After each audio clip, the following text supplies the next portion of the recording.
देखिए, आज शिक्षक दिवस के दिन हम लोग यहाँ पे जमा हुए हैं। उदय सर आप लोग को बता दिए, इश्तियाक सर, कुंदन सर, यहाँ भी कमलेश सर भी आपका तैयारी का क्या तरीका होना चाहिए इसको बता दिए। इसमें हम बस एक बात को ही ऐड ऑन करेंगे, वो है संस्कार युक्त शिक्षा। संस्कार की भूमि पर ही ज्ञान जन्म लेता है। अगर आपका ज्ञान बस किताबी ज्ञान है तो उसका कोई महत्व नहीं है। आज के समय में आप एग्जाम में भी क्रैक नहीं कर पाइएगा अगर आपके पास विषयों का व्यवहारिक ज्ञान नहीं है। आपके पास, अभी सर बता रहे थे कि मैथ्स का भी व्यवहारिक ज्ञान होना चाहिए, जीके जीएस का व्यवहारिक ज्ञान होना चाहिए। काहे कि सिद्धांतों से भरा हुआ है हमारा जो भी सब्जेक्ट है, हिस्ट्री है, ज्योग्राफी है, पॉलिटी है, इकोनॉमी है। वनडे एग्जाम है, एक एक नंबर का क्वेश्चन आना है, लेकिन उसके पीछे हम लोगों को एक एक क्लास लेना पड़ता है एक एक टॉपिक का। तो इसके लिए हमको क्या करना होगा, हमको सेलेक्टिव पढ़ना होगा। सेलेक्टिव पढ़ने के लिए क्या करना होगा, हम लोग अगर स्टूडेंट हैं तो हम लोग को खुद से अनुभव नहीं है कि किस चीज को पढ़ें किस चीज को छोड़ें। ये कौन सिखाते हैं, ये क्लासरूम में आपको टीचर सिखाते हैं। तो यहाँ संस्कार का मतलब था क्लास का डेकोरम को मेंटेन करके रखना। संस्कार का यहाँ पे अर्थ ये था।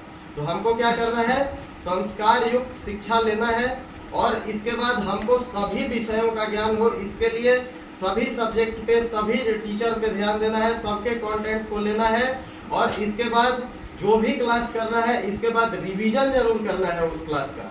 क्योंकि यहाँ पे जाइएगा, यहाँ सब समझ के जाइएगा, लेकिन वहाँ जाते जाते भूल जाइएगा कि सर क्या बताए थे। आदमी खाना खाना तो नहीं भूलता है, लेकिन सब्जेक्ट भूल ही जाता है जाने जाने पर।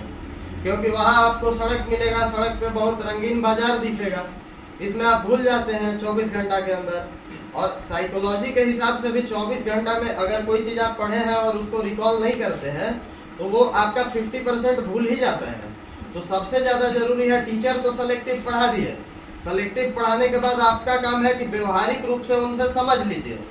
जब तक समझ में नहीं आता है, यहाँ पे तो लिखा ही हुआ है कि आपको जब तक समझ नहीं आ रहा है, जिस एग्जाम का क्वेश्चन है आपको सब पूछने का आज़ादी है।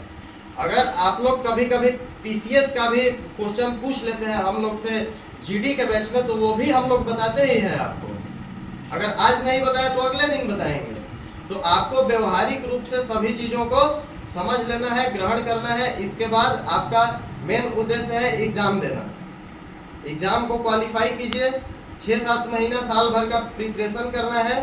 इस समय आपको सब कुछ भूल जाना है, क्या हमारी रिश्तेदारी है, क्या नातेदारी है, कौन पड़ोसी है, इन सब को भूल के अगर आप 1 साल मेहनत कर लेते हैं तो अगला साल आपका होगा और आने वाले जितने भी जिंदगी के साल होंगे सब आपके होंगे। बस इतना ही, धन्यवाद।